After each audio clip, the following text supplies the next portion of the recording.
Our next speaker, Cliff Crider, is co-founder and managing partner of a successful restaurant group within the Atlantic area. And from his experience combating the relentless pursuit of alcohol from underage idiots, Cliff and his team perfected the tradecraft and technology to mitigate the risks tied to owning a successful bar and restaurant. He's here to tell us more about that today. Please welcome to the stage, Cliff Crider.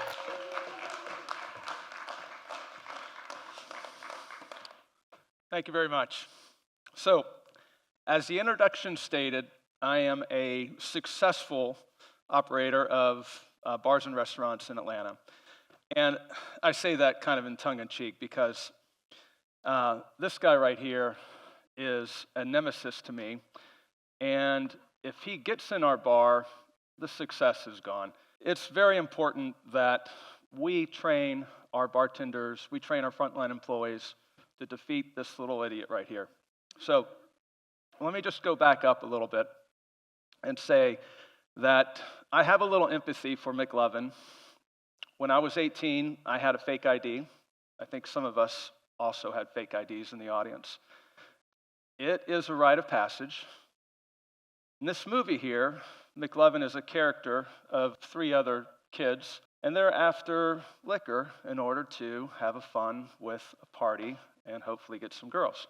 So my fake ID in high school, 18 years old, my fake ID was of a man. He's 25 years old. This man was from West Palm Beach, and I'll say his name right now if he's out there, Richard Wheelwright. So, Richard Wheelwright, I am sorry, but you left your license at my friend's establishment, Mario Andretti Grand Prix in 1983. John sold it to me,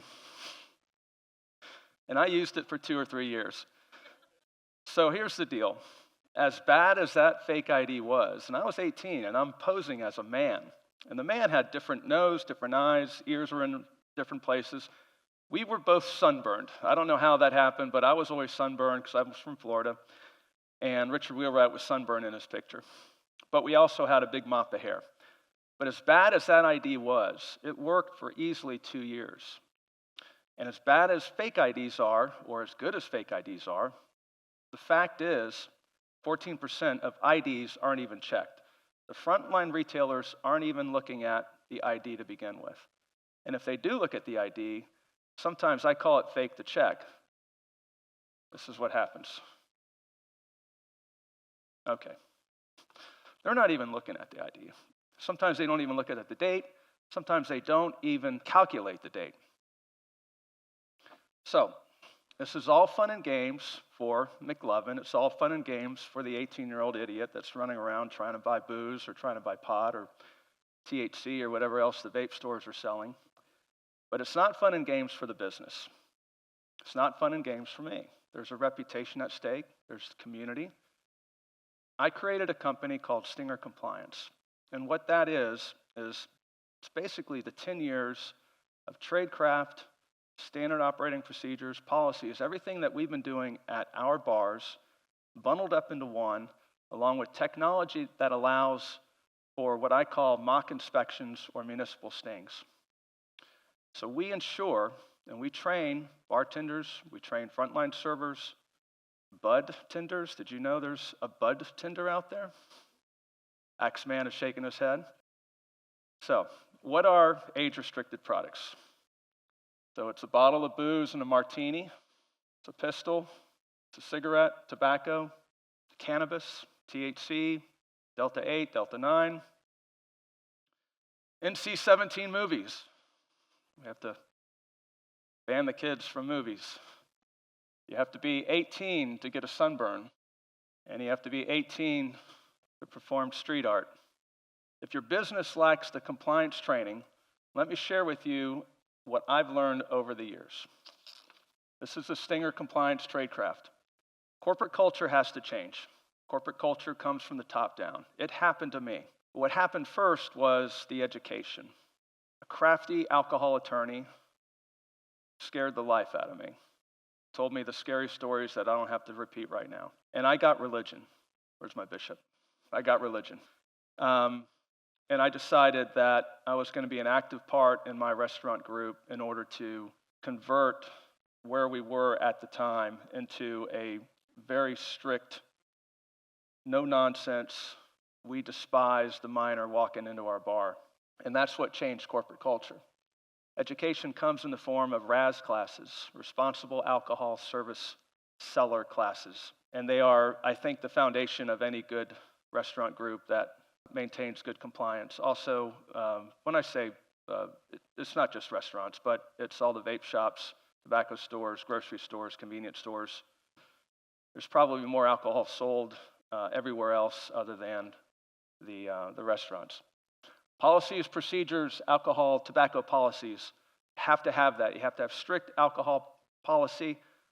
And what that means is the frontline retailer has to look at the policy, has to read it, has to understand it, and then has to sign it. It is a contract between the bartender or the budtender, and it's a contract that they have to follow, and they have to understand that if they break that, there's repercussions. And this is not something that is cruel, it's maintaining the gravity of the situation. Telegraph, this is what I love. You have to telegraph that you mean business to anyone walking in your restaurant or bar that is underage. They need to know that they are going to get carded. They need to know that their ID could be confiscated. Total Wine on their POS has a sign that says, "We arrest minors." Now, I don't know if that's true, but it's telegraphing a message that if I was a minor, I would go downstairs. I mean, I would go next door. I would go to some other place. So ID 40, that's what I like to call ID 40.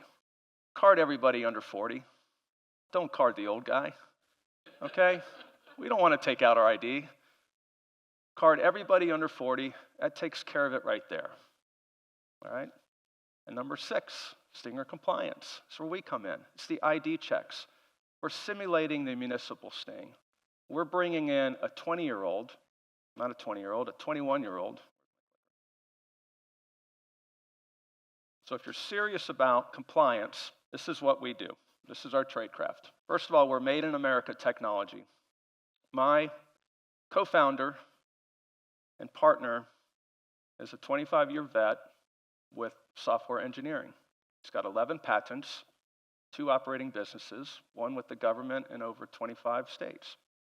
So the race car that we're building here, Chuck is building the engine. It's made in America tech. We didn't offshore it, and it works. He likes to say it has enterprise reliability, and he also likes to say it has automagical. So it has enterprise reliability, and it's automagical. So let's go here. Quick reporting from multiple locations, easily scheduled online.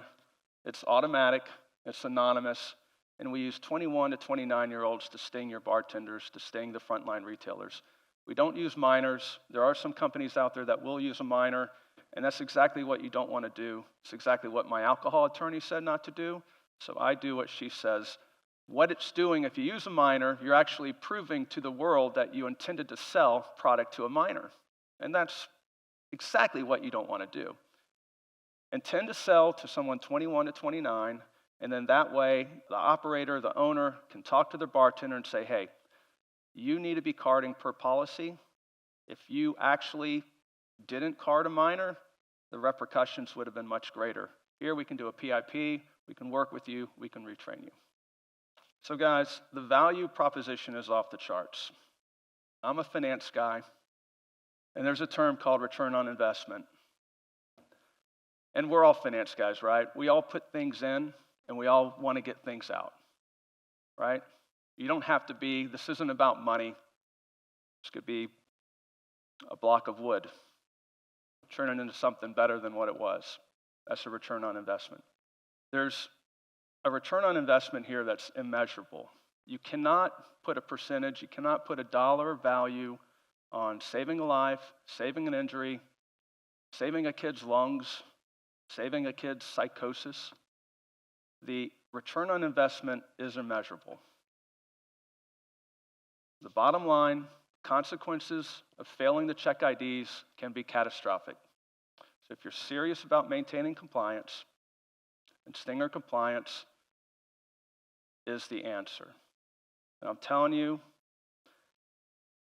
that you can have the best restaurant, you can have the funnest place, you can have everything that a bar owner or a restaurant owner or a store owner wants to have. But if something like this happens, where there's injury in the community, there's injury to innocent people, compliance is broken, you've built a castle made of sand. Thank you.